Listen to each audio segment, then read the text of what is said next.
일단 우리가 지난주 함께 공부했던 그 말씀 잠시 기억하고 오늘 주제로 넘어가면 좋겠는데요. 우리가 지난주에는 칭의의 교리에 대해서 함께 살펴보았습니다.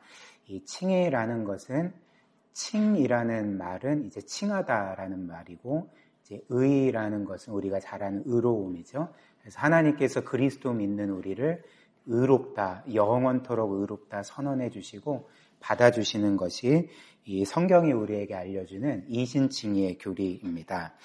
근데 사실 성경에 따르면 그 잠언에 이런 말씀이 있습니다. 17장 15절을 보면 악인을 의롭다 하고 의인을 악하다 하는 이 두 사람은 다 여호와께 미움을 받느니라, 이런 말씀이 있습니다.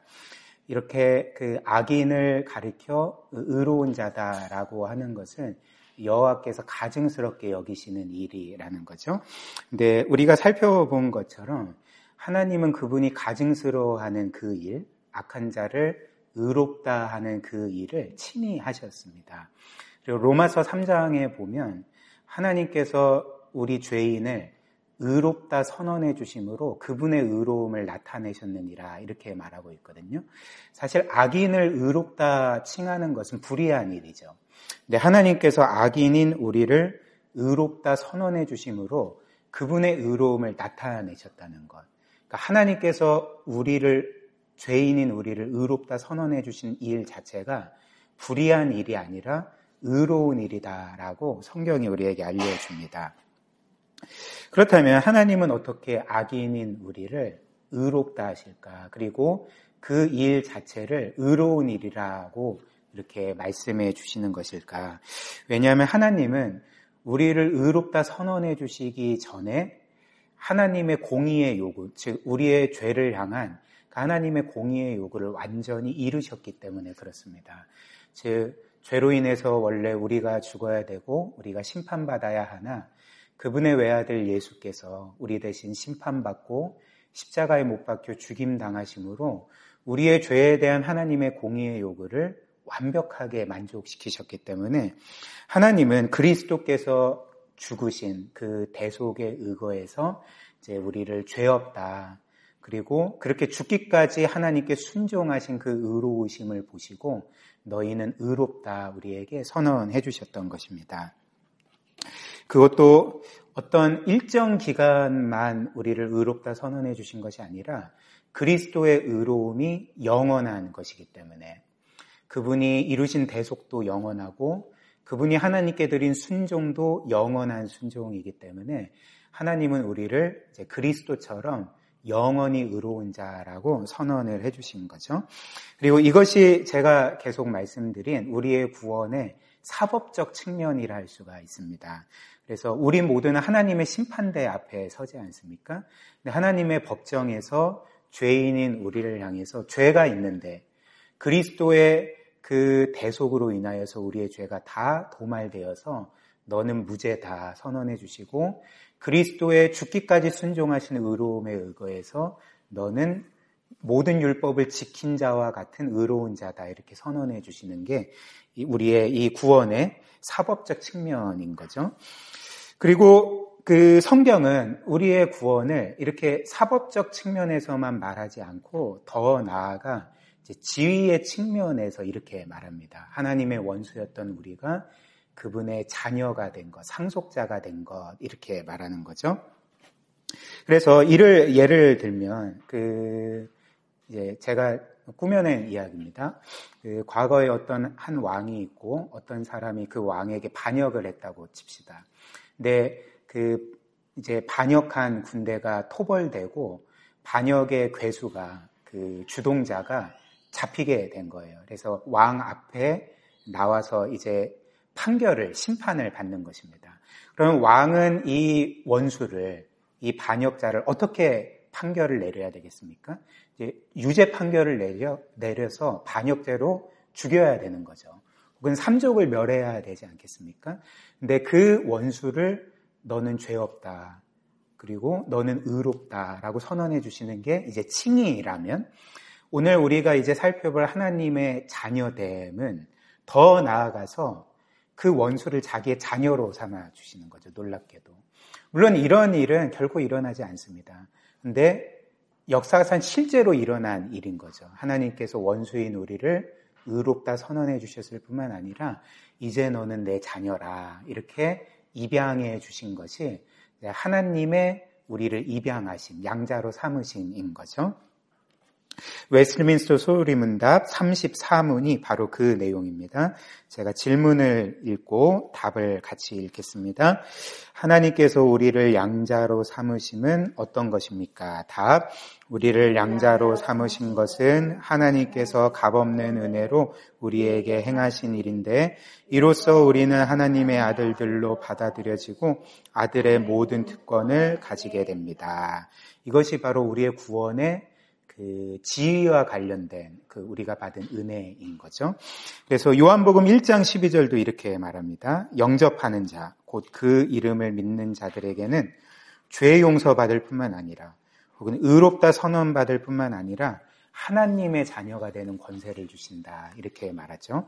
그리고 이렇게 하나님께서 우리를 구원하여 자녀로 삼으시는 것은 영원 전부터 그분이 세우신 계획이었습니다.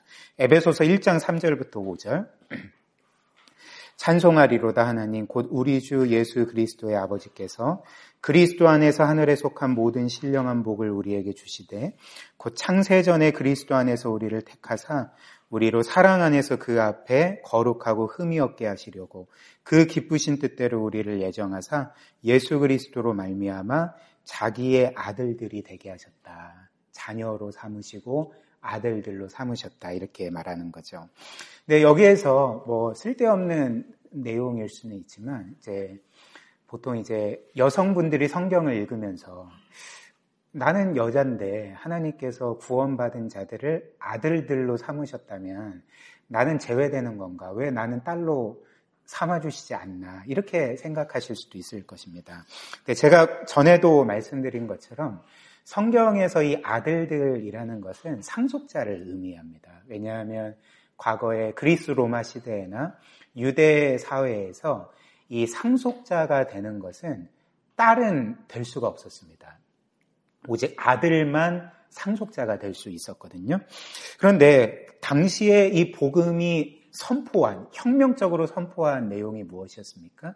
딸들도 하나님의 자녀가 될 수 있고 딸들도 하나님의 상속자가 될 수 있다. 이렇게 외쳤던 거죠. 그렇기에 기독교는 사실 처음부터 남녀 차별이란 있지 않았습니다. 남자와 여자가 차별 없이 그리스도를 믿는다면 똑같이 구원받고 똑같이 하나님의 상속자, 똑같은 상속자가 되는 거죠. 그래서 로마서 8장 17절 18절 한번 보십시오. 자녀이면 또한 상속자 곧 하나님의 상속자요 그리스도와 함께한 상속자니 우리가 그와 함께 영광을 받기 위하여 고난도 함께 받아야 할 것이니라. 생각하건대 현재의 고난은 장차 우리에게 나타날 영광과 비교할 수 없도다. 그래서 우리는 자녀이면서 동시에 상속자고 그래서 현재의 고난과는 결코 비교할 수 없는 영광이 우리를 기다리고 있다는 거죠. 특별히 17절은 우리가 그냥 상속자, 하나님의 상속자라고 말할 뿐만 아니라 이제 어떤 상속자라고 말합니까? 그리스도와 함께한 상속자라고 말합니다. 이 그리스도와 함께한 상속자라는 것은 그 새 번역에 보면 그리스도와 공동 상속자다 이렇게 번역을 해놨거든요. 그러니까 우리는 단순한 상속자가 아닙니다. 하나님께서 그분의 영원하신 외아들에게 주실 모든 것들을 그리스도와 함께 우리에게 주시는 거죠. 그 정도로 우리는 영광스러운 상속자, 그리스도께서 받으실 모든 것을 함께 누리는 그 상속자임을 우리가 깨닫게 되는 거죠.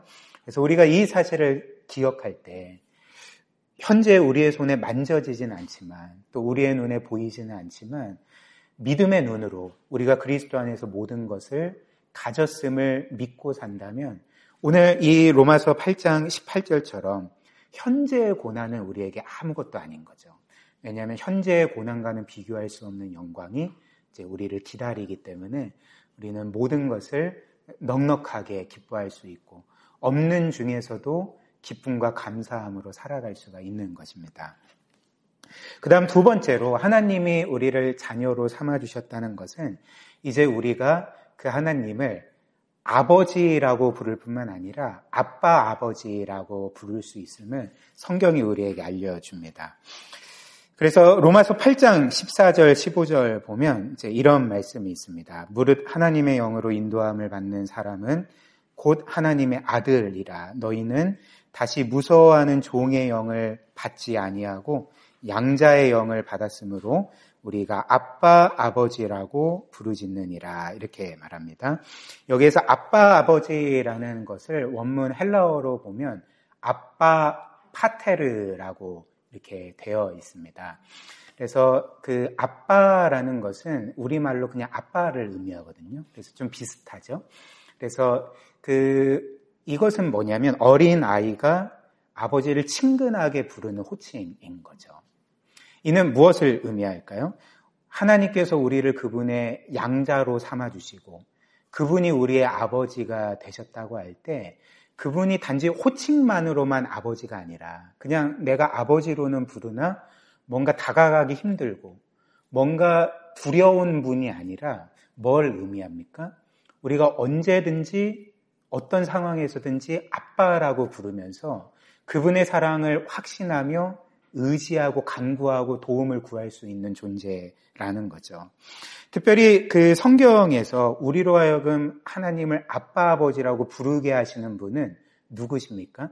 성령 하나님이시거든요. 그러니까 우리 안에 있는 양자의 영이신 성령께서 우리로 하여금 하나님을 아빠 아버지라고 부르게 하신다는 것입니다. 그러니까 이건 뭘 의미합니까?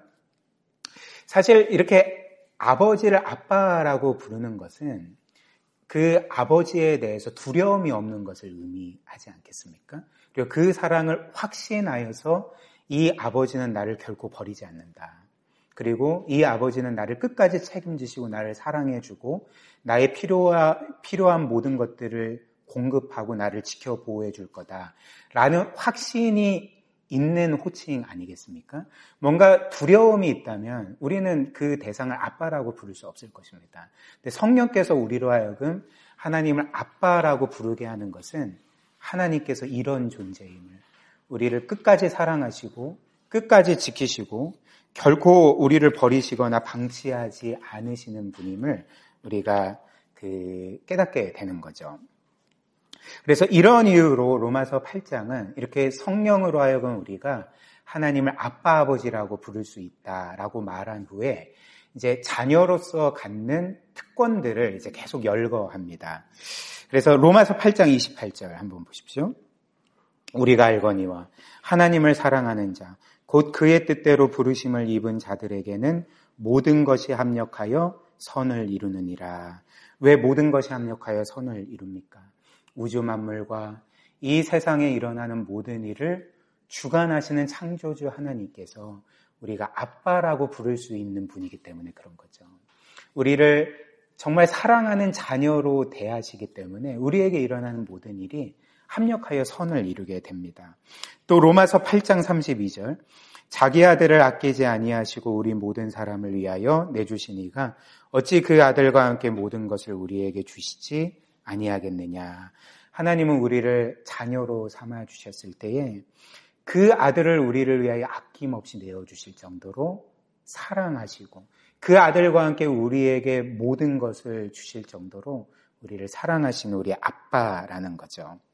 물론 어떤 이들은 그 성경에 대해서 아직까지 이제 모든 내용들을 온전히 이해하지 못하는 사람들, 특별히 초신자의 경우는 하나님이 나에게 모든 것 다 주신다고 했는데, 그리고 뭐 구하면 내가 듣고 응답하리라 이렇게 말씀하셨는데 내가 구하는 걸 왜 주시지 않는가? 그리고 내 인생은 왜 이렇게 힘든가?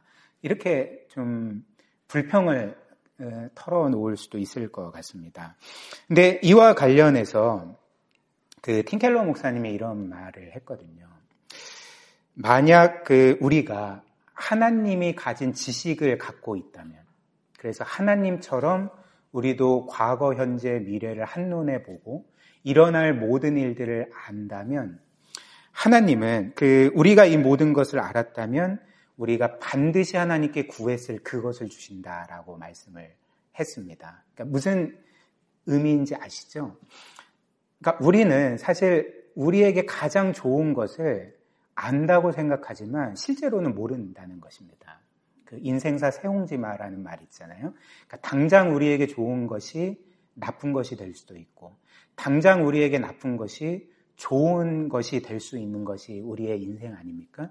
근데 우리는 미래를 볼 수 없기 때문에 지금 당장 내 손에 쥐어진 것, 그리고 내가 경험하는 것이 궁극적으로 나에게 좋은 것이 될지 혹은 나쁜 것이 될지 우리는 결코 알 수가 없는 거죠. 근데 우리가 하나님처럼 모든 것을 안다면, 모든 것을 본다면 우리는 하나님께서 우리를 향해서 그 주시고자 하는 바로 그것을 구할 거라는 거죠. 그러니까 결국 결론적으로는 하나님은 우리에게 결국에는 가장 좋은 것을 주신다. 모든 일이 합력하여 선이 되게 하는 그런 우리 아버지이시다. 이것을 우리가 믿어야 하는 거죠. 로마서 8장 39절부터 35절부터 39절입니다. 누가 우리를 그리스도의 사랑에서 끊으리요? 환난이나 공고나 박해나 기근이나 적신이나 위험이나 칼이냐? 기록된 바 우리가 종일 주를 위하여 죽임을 당하게 되며 도살당할 양같이 여김을 받았나이다 함과 같으니라. 그러나 이 모든 일에 우리를 사랑하시는 이로 말미암아 우리가 넉넉히 이기느니라. 내가 확신하노니 사망이나 생명이나 천사들이나 권세자들이나 현재일이나 장래일이나 능력이나 높음이나 깊음이나 다른 어떤 피조물이라도 우리를 우리 주 그리스도 예수 안에 있는 하나님의 사랑, 우리의 아빠 아버지의 사랑에서 끊을 수 없느니라, 이렇게 약속을 하는 거죠.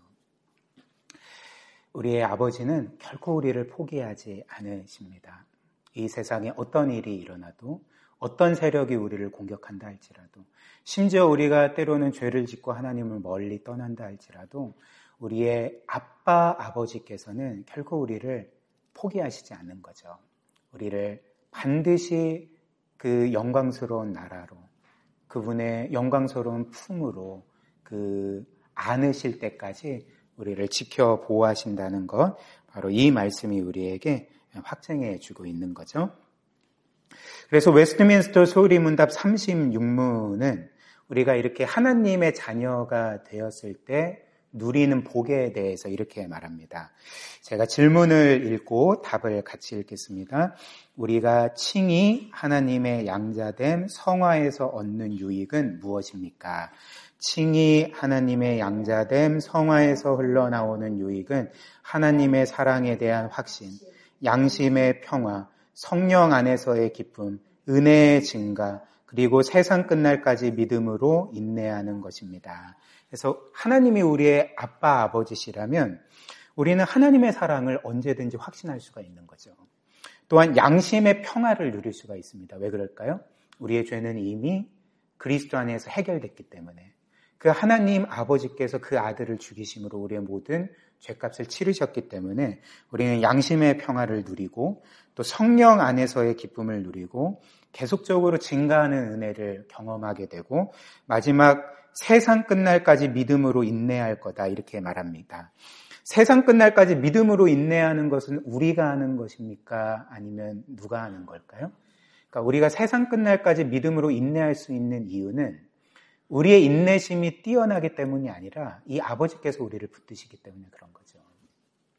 그렇기 때문에 우리는 늘 이 하나님을 아빠 아버지로 부르면서 그분의 사랑을 확신하며 오늘 찬양의 가사처럼 하나님께 또 예수 그리스도께 아뢰는 삶을 살아야 하는 거죠.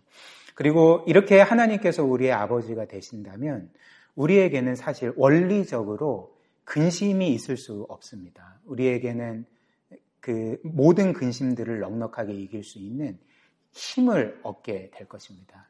왜냐하면 하나님이 우리의 아버지가 되시는데 우리에게 일어나는 모든 일들을 그분이 통제하고 주관하고 계시는데 우리가 그것을 믿는다면 우리의 삶에 걱정이나 근심들이 있을 수가 있겠습니까? 그러니까 늘 이것을 기억을 해야 한다는 거죠. 그러니까 오히려 우리가 근심하고 걱정하고 낙심하고 때로는 크게는 절망하는 이유는 우리가 한 가지 사실을 잊었기 때문에 그렇습니다. 그러니까 환경 때문이 아니라 한 가지 사실을 잊었기 때문에 그런 거죠. 하나님이 나의 아빠라는 것, 우리의 아버지시라는 것을 잊을 때에 자녀인 우리는 불안해할 수밖에 없지 않겠습니까? 근데 우리가 그것을 기억할 때 우리는 어떤 일을 겪는다 할지라도 이 영혼의 평안함을 누리며 살아갈 수가 있는 거죠. 마지막 하나님께서 우리를 입양하신 목적, 우리를 양자로 삼으신 목적은 거룩함입니다. 우리가 매일매일 거룩하게 변하는 이 성화를 위해서 우리를 자녀 삼아 주셨다 이렇게 말하는 거죠. 그래서 이것이 어떤 면에서 자녀를 향한 우리 아버지의 꿈이라 할 수가 있는 거죠. 그래서 웨스트민스터 소리문답 35문은 성화에 대해서 다루는 것인데요. 즉 자녀로서 이제 거룩해지는 겁니다. 제가 질문 읽고 답을 같이 읽겠습니다. 성화는 무엇입니까? 답. 성화는 하나님께서 값없는 은혜로 우리에게 행하시는 일인데 이로써 우리의 전 존재가 하나님의 형상을 따라 새롭게 변해가고 점점 더 죄에 대해 죽고 의에 대해서 살게 되는 것입니다. 그래서 베드로전서 1장 14절부터 16절이 이것을 우리에게 알려줍니다. 14절부터 읽습니다. 제가 읽겠습니다. 너희가 순종하는 자식처럼, 즉 순종하는 자녀처럼 전에 알지 못하던 때에 따르던 너희 사욕을 본받지 말고 오직 너희를 부르신 거룩한 이처럼 너희도 모든 행실에 거룩한 자가 되라. 기록되었으되 내가 거룩하니 너희도 거룩할지어다 하셨느니라. 그래서 성경이 모든 성경이 다 그렇습니다. 성경이 우리에게 너희는 거룩해야 된다라고 할 때에 그 거룩해져야 될 이유를 우리가 거룩해져야지만 구원을 받고 하나님의 자녀가 될 수 있다고 결코 말하지 않습니다. 사람들은 보통 이렇게 오해합니다. 복음을 잘 이해하지 못하는 사람들은 뭔가 내가 거룩해지고 더 순종하고 뭔가 더 경건해져야지만 구원에 가까워지는 것처럼 그렇게 생각을 하는 거죠. 근데 이것은 복음을 전복시켜 버리는 것입니다. 복음은 무엇입니까? 복음은 순서입니다. 어떤 순서냐면 하나님이 우리를 사랑해 주시고 우리를 그분의 자녀로 받아주셨다. 그러므로 우리는 자녀답게 살아야 된다. 이게 복음인 거죠. 그렇기 때문에 14절이 뭐라고 말합니까? 너희가 순종하는 자녀처럼, 그러니까 너희가 자녀가 되기 위해서 거룩해져야 되는 것이 아니라 이미 자녀가 되었기 때문에 이제 순종하는 자녀처럼 모든 행실에 거룩한 자가 되라 이렇게 말씀을 하는 거죠. 그리고 우리가 앞에서 읽은 에베소서 1장 3절부터 5절도 똑같습니다. 찬송하리로다. 다시 읽겠습니다. 찬송하리로다 하나님 곧 우리 주 예수 그리스도의 아버지께서 그리스도 안에서 하늘에 속한 모든 신령한 복을 우리에게 주시되 곧 창세전에 그리스도 안에서 우리를 택하사 우리로 사랑 안에서 그 앞에 거룩하고 흠이 없게 하시려고 그 기쁘신 뜻대로 우리를 예정하사 예수 그리스도로 말미암아 자기의 아들들이 되게 하셨으니. 그래서 하나님께서 영원 전부터 우리를 사랑하셔서 그분의 아들들이 되게 하신 목적을 뭐라고 합니까? 4절 하반절에 우리로 사랑 안에서 그 앞에서 거룩하고 흠이 없게 하시려고 우리를 아들들, 자녀들이 되게 하셨다. 이렇게 말하는 거죠. 로마서 8장 29절도 똑같습니다. 하나님이 미리 하신 자들을 또한 그 아들의 형상을 본받게 하기 위하여 미리 정하셨으니 이는 그로 많은 형제 중에 맏아들이 되게 하려 하심이니라. 우리를 자녀 삼으신 것, 우리를 그리스도를 맏형으로 둔 그분의 형제와 하나님의 자녀로 삼으신 것은 뭡니까? 그 아들의 형상을 본받게 하기 위해서 그 아들처럼 거룩한 자로서 우리가 점점 더 변해가고 성장케 하시기 위해서 그분의 아들들이 되게 하셨다 이렇게 하는 거죠. 그렇다면 이제 마지막으로 우리는 어떻게 점점 거룩해질 수가 있겠습니까? 물론 성경은 우리가 그 거룩해지는 그 방법에 대해서 여러 가지 것들을 알려줍니다. 기도와 말씀, 또 여러 경건 생활들, 성도의 교제 이런 것들, 또 예배를 우리에게 또 명하고요. 근데 로마서 12장 1절과 2절을 보면 우리가 어떻게 거룩해질 수 있는지에 대해서 우리에게 이렇게 말하는 거죠. 로마서 12장 1절 먼저 보십시오. 그러므로 형제들아 내가 하나님의 모든 자비하심으로 너희를 권하노니 너희 몸을 하나님이 기뻐하시는 거룩한 산제물로 드리라. 이는 너희가 드릴 영적 예배니라. 이렇게 말합니다. 그래서 로마서 12장 1절은 그러므로라고 시작을 하는데, 그러므로라는 접속사는 앞의 내용을 받아서 결론을 짓는 그 접속사 아닙니까? 이게 이제 그러므로라는 거죠. 그래서 바꿔 말하면 결론은, 앞의 내용에 의거해서 결론은, 이렇게 말하는 거죠. 그렇다면 앞의 내용은 무엇일까요? 로마서 1장부터, 우리가 계속 로마서 살펴보고 있잖아요. 그 로마서 1장부터 11장까지는 뭔 내용입니까? 복음인 거죠, 복음. 우리가 그리스도를 믿음으로, 그분의 대속으로, 완벽한 순종으로 의롭다 함을 받았을 때, 그렇다면 그러므로 너희는 어떻게 살아야 되느냐, 이렇게 말하는 거죠. 그래서 그 삶은 우리가 하나님이 기뻐하시는 거룩한 산제물로 우리 자신을 드리는 거다, 이렇게 말합니다. 성경에서 이 거룩함이라는 단어는 그 어근의 의미가 뭐냐면 자르다, 어떤 것을 어떤 것으로부터 잘라내다 혹은 구별하다, 이런 의미가 있습니다. 즉 그 어떤 것을 속된 것으로부터 잘라내고 구별하다, 하나님을 향해서, 이게 이제 거룩이라는 거거든요. 그래서 이 거룩이라는 것은 우리가 하나님께만 구별된 것, 하나님께만 우리 자신을 온전히 드리는 것, 이것을 가리켜서 이제 거룩함이라고 합니다. 근데 원래 구원받기 전에 우리는, 물론 여기 그 로마서 12장이 우리에게 알려주는 것처럼 이제 너희는 너희의 몸을 산제물로 하나님께 거룩한 산제물로 드려라, 이렇게 말씀했잖아요.